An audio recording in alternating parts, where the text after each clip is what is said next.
Tinututukan ng Department of Trade and Industry ang tinatawag na shrinkflation o ang pagliit o pagbabawas ng laman ng ilang ibinibentang produkto.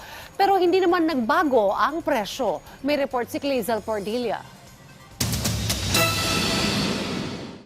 Pagising sa umaga at masarap na merienda sa hapon, ang mainit at matapang na kape. Pero pansin ni Brian sa presyo at laman ng binibiling kape. Either pataas yung item or kumukonti. Tumatabang.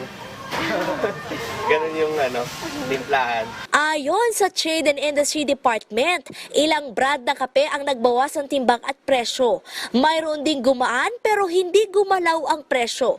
Halimbawa nga raw yan ng shrinkflation, bagay na tinututukan ng ahensya. Effectively, it is a price increase, no? Kasi kumukonti yung nakukuha ng ating consumer pero ganun pa rin yung binabayad niya.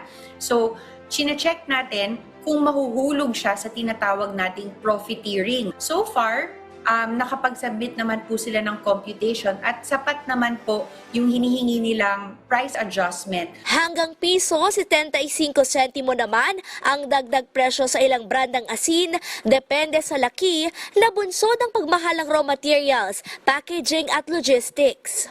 Kaya diskarte ng ilang mamimili. Bago ka pumunta mamili, nakalista na lahat talaga yan. Ipo-compute mo talaga, pagkakasyahin mo talaga kung anong meron na pera ka para magkasya. Pero uubra pa kaya yan?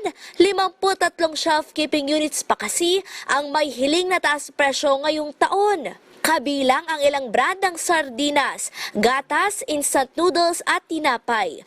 Hanggang 2 piso at 50 sentimo ang hirita price adjustment sa Pinoy Tasty at Pinoy Pandesal. Di na raw kasi kinakaya ng ilang panaderya ang pagkalugi. Hindi kami tumutubo diyan at kami nalulugi at wala kaming ibang pagbawian ng aming losses.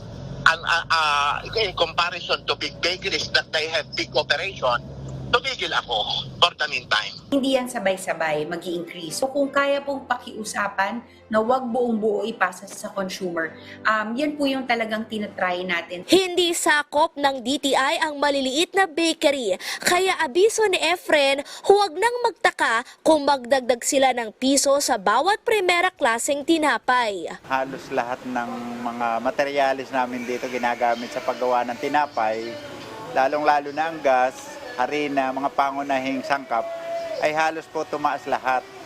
At malaking epekto po yan sa paggawa po namin ng tinapay dahil nabawasan po ang aming markup. Clazel Pordilia para sa Morning Show ng Bayan, Rise and Shine Pilipinas.